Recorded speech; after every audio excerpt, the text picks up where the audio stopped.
Hey, thanks everybody and welcome to this episode of The Real Story. We're here with architects and engineers and great Americans. In this case, I'd like to introduce you to Mr. Ray McGovern. And why we're here to find out, well, we'll start with Ray. Why are you here and what brought you here and how did we get blessed to have you here? Well, Daniel, I'm a retired, although one never retires from being an intelligence analyst. 9/11 is the quintessential analytic challenge. The pieces, as they were put together by the 9/11 Commission, they don't really fit. It smells really bad. Interesting you say that. I had the same feelings. Yeah, and not being an architect or an engineer, I'm educating myself here today, but I am an intelligence analyst, and I smell enough bad stuff from all the other things that I know, including a personal interview with former Secretary of Transportation Norman Mineta, that give me great pause.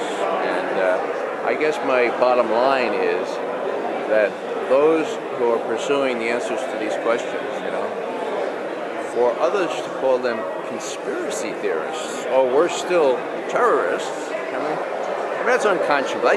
It is, and it's recent too that the major media has now, I've noticed in the past maybe 4 weeks or a month, where all of a sudden, almost like talking points, people in the major media are saying, well, gee, anybody involved, anybody asking a question. And I always go with the strength of in our case, a republic. Everybody likes to think of a democracy, but the strength of our republic is whether or not, gee, can we ask questions? That's exactly right.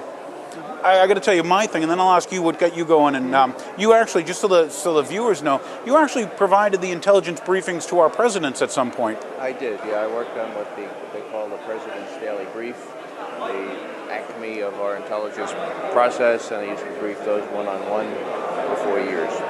Okay, I was a little bit on my past and stuff. I've done a bunch of things, and I'll still do more before I go. But for about a decade, I was involved in building and testing weapon systems in the field for General Dynamics. And needless to say, I had made a lot of things crash and a lot of things burn and all this wonderful stuff.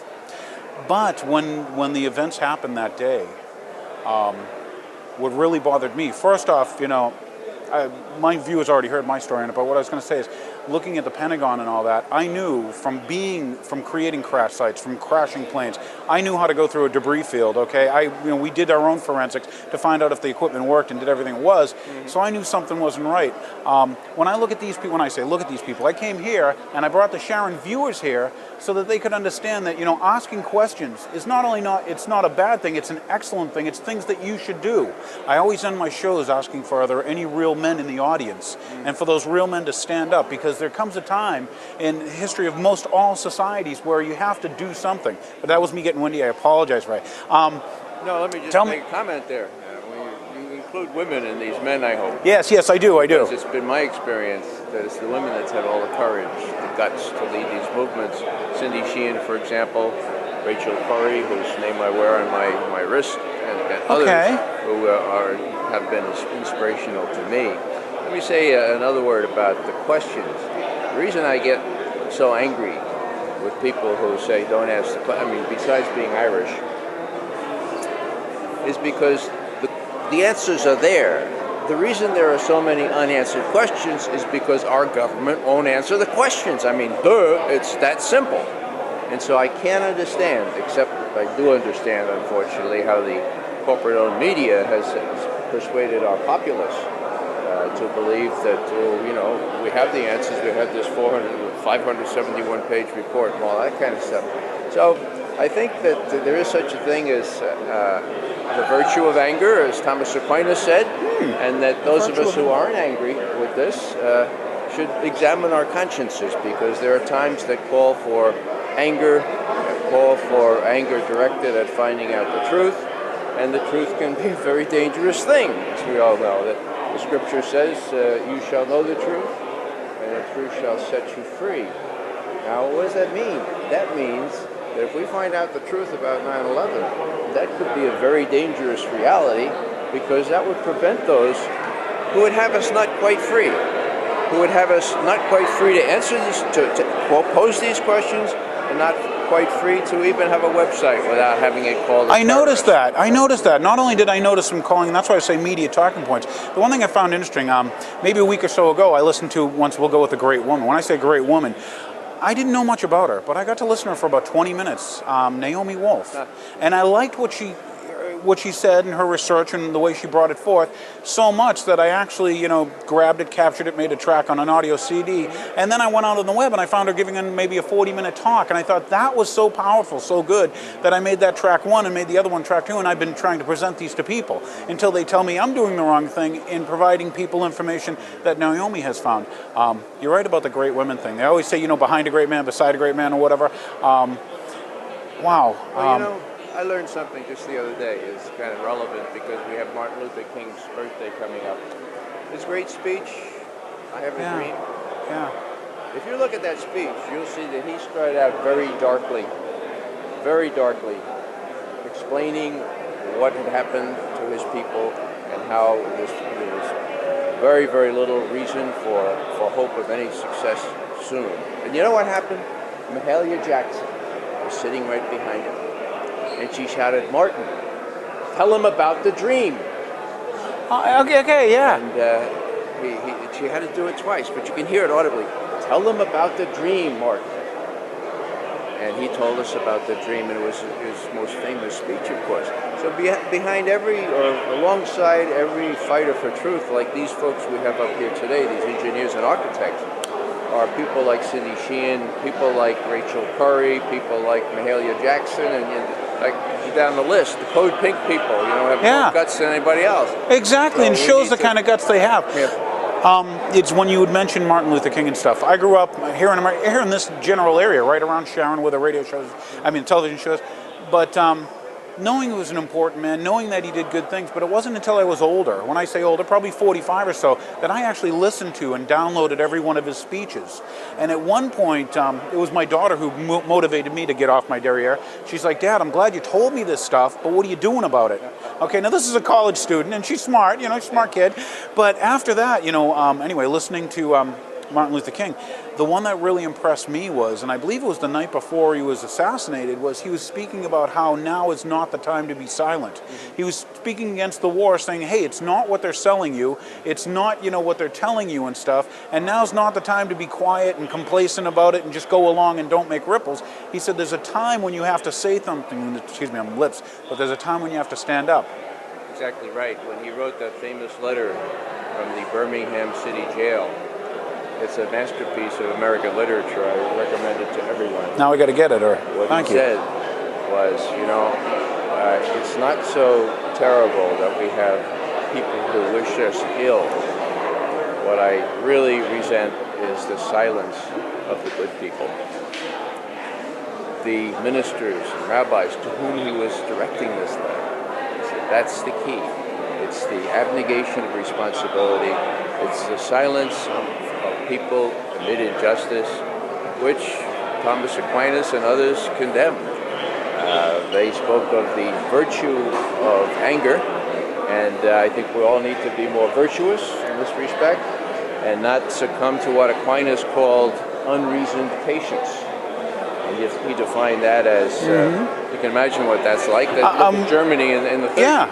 But he defined that as saying unreasoned patience sows the seeds of vice, nourishes negligence, and encourages not only evil people, but good people to do evil, whether by commission or by silence. So one more time, it nourishes the... let's see, he said that... Sows the seeds of vice, nourishes negligence. And encourages not only evil people, but good people to do evil. So, you can make a really good case. And this is what he said. He was quoting John Chrysostom from the 4th century church. He or she who is not angry when there is just cause for anger sins. Interesting.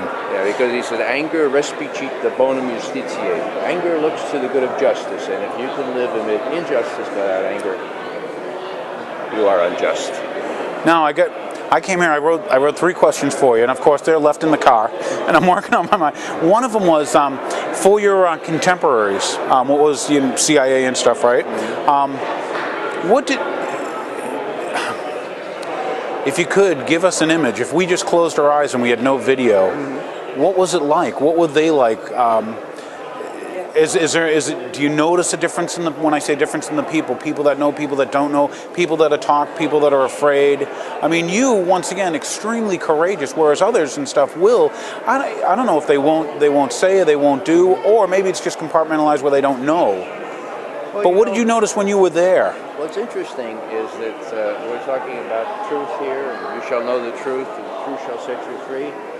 Well, when I arrived at the newly built Marble Palace, Langley? CIA in Langley, it was under President Kennedy, who was responsible for getting me and many others down to Washington to see what we could do for our country.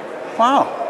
So it was 1963, and I walked in there, and on the left-hand side of the marble engraved foyer was, "You shall know the truth, and the truth shall set you free." John's Gospel, okay? And I looked up at that, and I remembered many times, must have been about 350 times, that my Irish grandmother said, "Raymond." I was going to ask you about your upbringing, what makes you you, but go ahead, Raymond. Raymond. When it was serious, they'd always call me by my full name. Raymond, be truthful and honest, and then you won't give a damn what anyone says about you, okay? So I looked up at that thing, and I could hear my grandmother's words ringing in my ears. I said, "Grandma, this is going to be a good place to work, if that's true." No pun intended, okay? Yeah. It was true for almost the whole 27 years that I worked there. It was an unusual case because we had career protection. That was our job. That's why Truman set us up. So he could go to somebody, say, "Mr. Director, I want to know what you and those 2 universities worth of specialists you have out there in the woods of Virginia, I want to know what you really think. Give it to me straight. I don't care what the State Department said. I don't care what the Pentagon said. You tell me what you really think." Now, just think, you're president, right? Wouldn't you like to have a place like that to go to? Oh, especially, and not yes men, and not every, yeah. So now that's the way it existed for a very long period of time, and that's why we got so outraged when we saw that our profession of objective analysis was being corrupted, was really being prostituted in order to deceive our elected representatives into approving a war that there was no justification for at all. I mean, it doesn't get any worse than that. No kidding. I mean, watching the corruption of your profession is bad enough, but seeing that, most of us are... And then it's utilized, like you say, on something that you know is unjust. Yeah, I mean, most of us are pretty big about this Constitution, all right? We're sort of conservative stripe. And when we see our profession being corrupted to justify the, well, really deceiving of our elected representatives in the Congress out of their constitutional prerogative to declare or otherwise authorize war. Right. Well, that's really bad. And so, to their credit, a bunch of folks joined with me, and we set up Veteran Intelligence Professionals for Sanity, and we've been publishing things now for since 3 months before the war. We sent three memos to the president, just as we used to. You know, memorandum for the president from, in this case, VIPS. Subject. Well, our first one was Secretary Powell's presentation this morning before the UN. Yeah. And we gave him, for example, an A for performance and a C- for content. Content, exactly. We would have flunked them outright if we knew then what we know now. We warned him that our former colleagues were being pressured immensely by his vice president into spinning intelligence, and we finished up with this sentence. We said, "Mr. President, we strongly suggest that you broaden the circle of your advisors beyond those who are clearly bent on a war for which we see no compelling reason and from which we believe the unintended consequences are likely to be catastrophic." And we take no particular delight in having been right about that. Scott Ritter and others were screaming it from the House. I remember Ritter. Yeah. And so now, will they listen to us on Iran? No, I'm with you. My next one is, as a person who did analysis, looking at other regimes and other countries and other governments and stuff, what do you think of the birth of Homeland Security here and the powers that are being handed over to them right now, especially in the context of history, and let alone what you've seen once again in other places around the globe? Well, you know, my first area of specialty, my graduate degree is in Russian studies. And I spent some time in the Soviet Union under the old regime, okay? And there's certain distinctive things about the Soviet Union, and one was they talked about the homeland all the time. The homeland this, the homeland that, defending the homeland. Actually, the Nazis did the same. It was always the homeland. That didn't creep into our vocabulary until after 9/11. Okay. I was noticing, right. Now, and in Moscow, you run around, and on every street corner there's a policeman. It's a militiaman. There were more policemen than any other profession. Right. The government ends up being the economy. There's so many employed. Yeah. Now you look around here. Just walk down the streets of Boston. You want to go down the street later with me? And I got to show you something. We were driving by, and what was the federal building here, okay, now has a little booth in front and the Homeland Security seal. And I wanted to go. I was going to actually do a thing and see, how much time I could get videotaping that seal for my viewers, and then wait until I get someone to come out to ask them if they were insecure. What brought you out here in the street corner where I'm filming your seal? I mean, to me, I look at a lot of it, and it's funny you say with the Russian analogy. Gosh, when I start finding out that, some of the people that they've employed and some of the people that have decided to leave Homeland Security, it bothers me. And it's funny, my Sharon residents and stuff, and even my son, 17-year-old young man, great guy, he, one time I said, well, gee, doesn't it bother you that, one of the guys from the KGB is now in Homeland Security? And he's like, well, aren't the Russians our allies? And I'm like, but Aaron, and here's something, he comes from, a Jewish background, and I'm like, Aaron, if I told you that there was someone from the Gestapo now running Homeland Security, would it bother you then? And also, too, might as well involve my employer in this. I'm speaking with my employer at one occasion, and I said, geez, 23 of the top 26 guys leaves, and now they get this East German Stasi guy they brought over at I don't know how many million of my Federal Reserve note crap things, and excuse me, but where I'm going with it is, I said, doesn't this bother you that the people that they're putting in, the top guy has dual citizenship. He's not even full American. When I say full, what's it, Chertoff? A lot of those folks have dual citizenship. I know, and once again, we're gonna give them what, and we're gonna allow them to bring what to us, and at what point will we, and you people in Sharon, these people have history, okay? There's a lot of Holocaust survivors in that camera right now, and whether they want to listen, they've got to realize that, hey, you stop stuff like this. This is when you get up, and this is when you say, this is when you do. That acquiescence, that... what have we really become? I put an article up on consortiumnews.com this week asking, are we Americans really better than that? And it has to do with torture. It has to do with waterboarding, a method of torture invented and practiced for years under the Spanish Inquisition, mind you, and then refined with several updated releases, so to speak, by the Nazi Gestapo. Just the fact that torture's in, all of a sudden it's in. Just the fact that we're talking about it. And you know what's really sad? Nowadays they're using this, I'm sorry for interrupting you, but they're using this comedy on the radio and TV now, okay, the, hey dude, don't tase me bro thing. And they all think it's funny. And what they don't get is it's beyond not funny. Pain compliance, okay, that 5 guys are holding someone down, and then they're applying pain. I'm sorry. It's a brutalization of things. You could see it coming when we sort of forfeited our moral standing and allowing things like an unprovoked war to take place. You can see it on the streets. When you legitimize, if you can use that word, the preemptive use of terror or force or killing people or shock and awe. Right. The cop on the beat gets that message just as easily as anyone else, and the FBI gets it, and all their indoctrination, all their education about minimal use of force is out the window. And we see it affecting our own domestic security. I'm not going to say homeland security. No, I'm with you. But now we're going to rent out what? We're going to rent out Blackwater, guys who are what? Answerable to me, to her, to him? Well, what's really interesting, of course, is the legislation allows our president to use the CIA as his personal Gestapo. Okay. So the legislation reads that the CIA, director of the CIA, shall perform such other functions and duties as the president shall from time to time direct. One sentence inserted in the National Security Act 1947. Nobody realizes it's there, but that's the thing that justifies the president from telling so he can tell the CIA to go ahead and torture folks. Now, the only break on that are the oversight committees in the Congress, and that's a sick joke.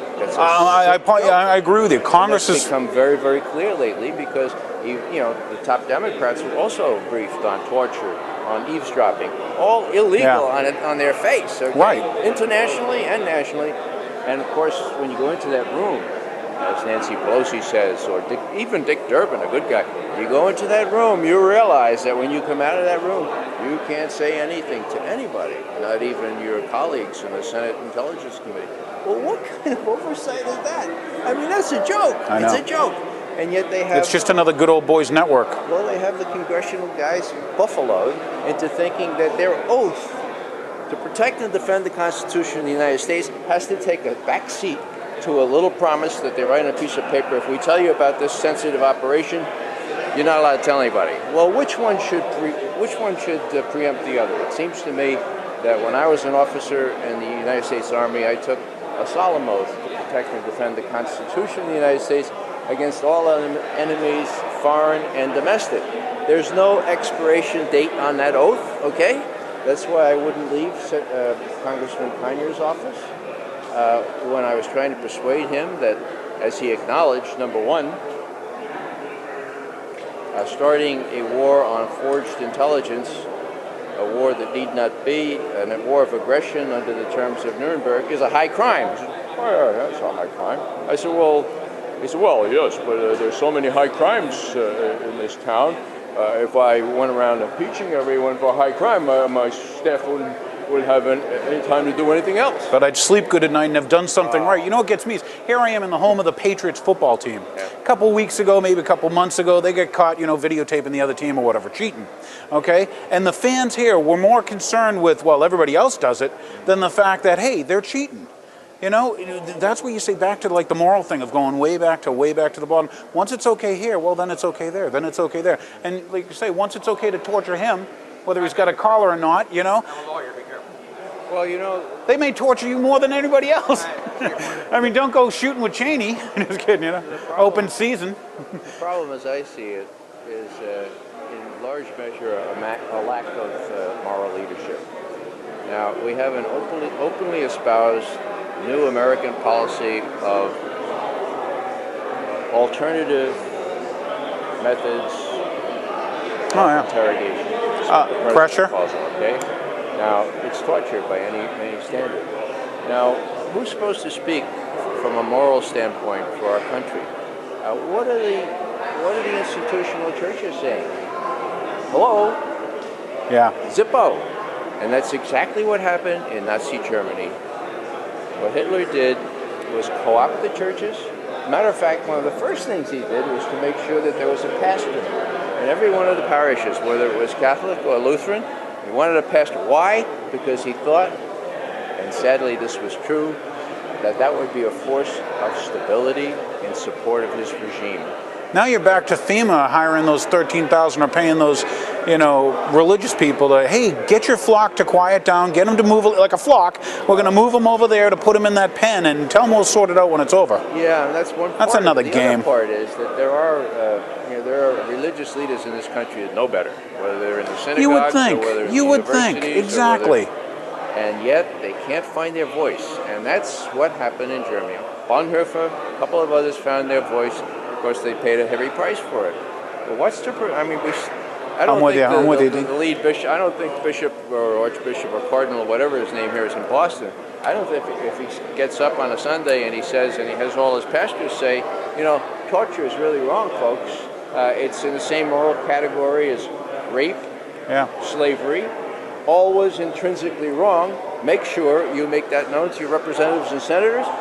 I mean, what's he risking? Are they going to put him in jail? Well, not now, but maybe next year. I was going to say next year, because right now you had what? You had the Internal Revenue Service going over the books of that church in Pasadena saying, we'd like to look at your sermons 2 years back, because evidently he was saying, war is not the right thing. Matter of fact, I'll open the book. No, war is not always the thing, unjust war, and, yeah.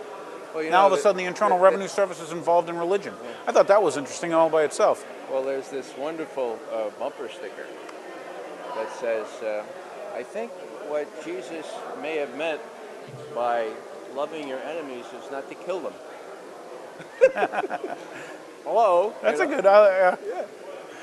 You don't have to kill them all. Yeah, thank you, Ray. You're most welcome. Appreciate your time. Okay.